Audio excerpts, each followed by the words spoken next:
Muhammad, right, the front right here. Right.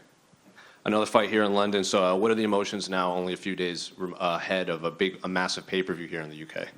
It's amazing. I always want to fight in London. Since watching first time ever UFC event in 2016, I'm on third time in London card. Was it difficult getting an opponent for this card? I know you've been calling out a lot of these higher-ranked guys, and then when they announced this fight, I think people were surprised maybe you didn't get a bigger name for a pay-per-view like this. We got like 5 names from top 15, but matchmaker, he said, only guy available is Jafel Filho, but nobody else accepted. What can I do? Did they tell you who? Did they turn you down, or were they just not available? Machnell said he doesn't want to fight in England. I don't know, maybe cage size difference, or maybe weather, or maybe his heart broken. But Sumaderji, Chinese guy, Tim Elliott is injured. David Dvorak didn't accept, and Amir Albazi. But David Dvorak blocked me, by the way, on Instagram because I tagged him on the story, calling him out. I didn't say anything disrespectful. I said, let's go March 18. Well, moving forward, I know like your last few fights have been here or Fight Island. Would you be open to going to the US to fight these guys if they don't want to come to the UK to fight you? Yes, I heard there's an international fight week, 8th of July. I just been told, but I want to fight there. I will go and fight on the yard, you know. Well, of course, you have to get through Saturday against Jafel. So what do you make of him as an opponent when they approached you with his name? Jafel? I don't underestimate him. He's Brazilians. They have rough life, so he will be hungry for debut, as I was for my debut hungry. And but I think his skill average, like average skills, yeah. Was it weird being on the same card as Jake? I know you guys have had some history with each other. Have you run into him at all in this hotel? I just actually came to face to him. He didn't say one word, and his dad started backing him up. I don't understand. If my father was in front of me and I'm a UFC fighter, I wouldn't stand behind my dad. I would jump over and slap the guy. So he didn't say any word. I don't know. This guy is not same in real life. I know this kind of guys. I grew up in England, and Twitter is different life. I feel like every time you fight here, there's someone that you have some issue with in the flyweight division. So I guess what is it about you that all these flyweights either don't want to fight you or have some problem with you? I just been in Tiger Muay Thai training with Charles Johnson. I've been in American Top Team training with Cody Durden. I said to Malcolm Gordon, if you need any help, we're in this room. We can help you too. I'm okay, but guys like Jake Hadley is like, I don't know what to call them. Yeah, I don't want to swear, but you know, he didn't say one word. At least say something. Don't stay behind your father. I feel very bad on his father. Old man, like, I didn't want to even say anything because old man in front of me. It's like, I imagine it's my father, you know? Yeah. Last one for me. How do you see the main event playing out between Kamaru and Leon? I think it's a good fight. To be honest, I think Usman will win. Muhammad? Yeah. Over here? Yeah. Yeah.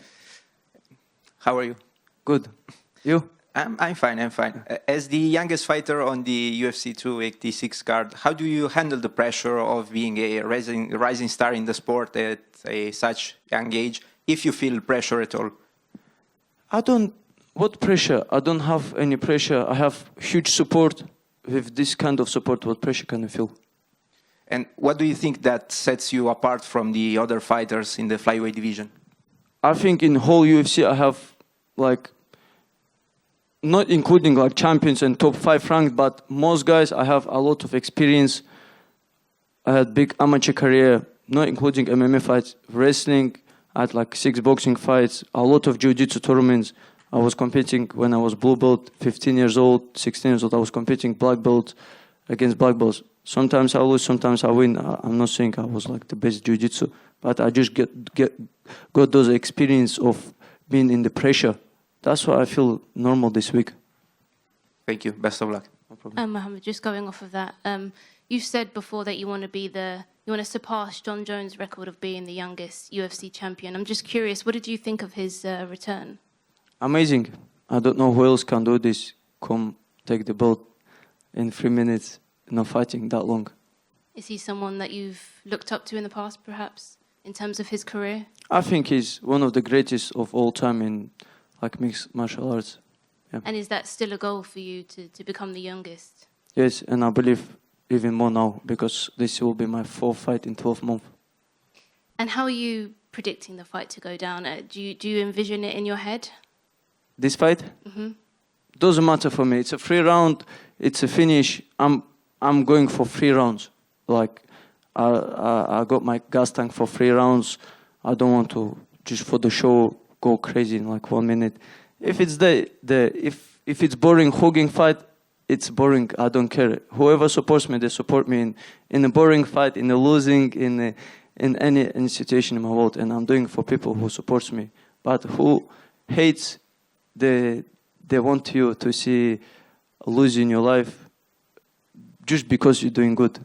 Why I should do something for them, you know? And back in December, I think you were talking about your shoulder. You had a bit of an injury to your shoulder. And you were talking about not going through with having surgery for that. Were you worried at one point that perhaps you wouldn't be able to make this card this weekend? I accepted the fight. I said to Mick, I'll send my scan of my shoulder. I said, this is what happened. And but I accepted the fight on same day as he sent me the opponent. And I went back to Thailand again. And how are you feeling with the shoulder? I feel good. I don't have any excuse for this Saturday. Telling you straight away, I'm feeling 100%. Thank you. Yeah. Mohammed. So obviously, you've recently said that you think you'll be fighting for the title by the end of the year. How do you think that that's affected by the fact that a lot of the top 15 don't want to book fights with you? It is hard, but I think I see Amir Albazi versus Kai Kara France. I want to be replacement for this fight. When Amir Albazi needed replacement for America, I said yes for the catch weight. It was 3 weeks notice. It was straight after my Abu Dhabi fight. Of course, I didn't want to say, let's do a flyweight and missing weight. I said straight away, let's do a catch weight. Because he wasn't on that weight, 3 weeks off. And he accepted someone who having a debut. But if somebody pulls out, they have no choice. You've also mentioned recently how you think that you're a bigger draw than the current champion, Brandon Moreno. Why is it that you feel that you draw in bigger numbers than what he does? Which numbers? You've mentioned in a recent interview with The National that you believe that you draw in more numbers than the current champion, Brandon Moreno. I think if I fight for the title, I think it will be more views than Moreno fighting against Figueiredo. That's 100%. Because of my age, because of my amateur background, and my following. Thank you. Mo, down here. Yeah. To your left. You said that you've got your eye on International Fight League in July. Do you want to have as busy a year as you did this year? Yes, again, same as last year, July and October, maybe fitting in something in between. But I have Ramadan after this fight, and after Ramadan, I will go to America, train, and get ready for International Fight Week. But do you think those plans could potentially be scuppered by, as you say, you've had difficulties getting the fights against the top guys that you want so far? It is difficult, but if I come to America and Matt Schnell say no, I think you still have to do something about him. Yeah. Thank you, man. No problem. Mo, just wanted to ask, just over here, as you've previously spoken about being a refugee into this country, there's a lot of talk about refugees at the moment. How proud are you, as a refugee fighter, to just be a staple for people who want to come to this country and have the life that you have? I see what they're doing now. They don't accept refugees, but if you don't accept everyone. You don't accept Ukraine. I mean, you accept Ukrainians, but you don't accept guys from like Syria and other places. You know, you have to be equal to everyone having issues around the world. But I just want to be example for the government and to show that some refugees can be beneficial for the country. Hi, Mo. You've been on such an incredible run, including your amateur career. Is it hard to continually stay motivated and not underestimate your opponents and take the wins for granted? Because not that it looks like it's come easy to you, obviously you've worked incredibly hard for it, but your record is so impressive. Do you find it hard to constantly stay motivated, or what's your secret to stay motivated? I think one lesson I took from 2022 to not underestimate opponents. Like Malcolm Gordon, I grabbed him in first round and I'm thinking, is this the black belt? And then second round I start giving out positions, start feeling too confident. But now I took this big lesson, and every second is important for me in the cage now. I'm motivated for every single fight. Would you say that's the biggest lesson you've learned after your 1 year, like almost a first year anniversary for the UFC for you, isn't it? 100%. I give like 5 seconds, 3 seconds, I think it was left. I hurt my corner. I give to Malcolm Gordon and people think it's a closer fight. If I really want to, if I have rematch against Malcolm Gordon, it was my third fight in like 6 months. My body, mentally, I'm motivated, but my body wasn't there, you know, because it's hard to make weight and fight, especially in hot countries like Abu Dhabi.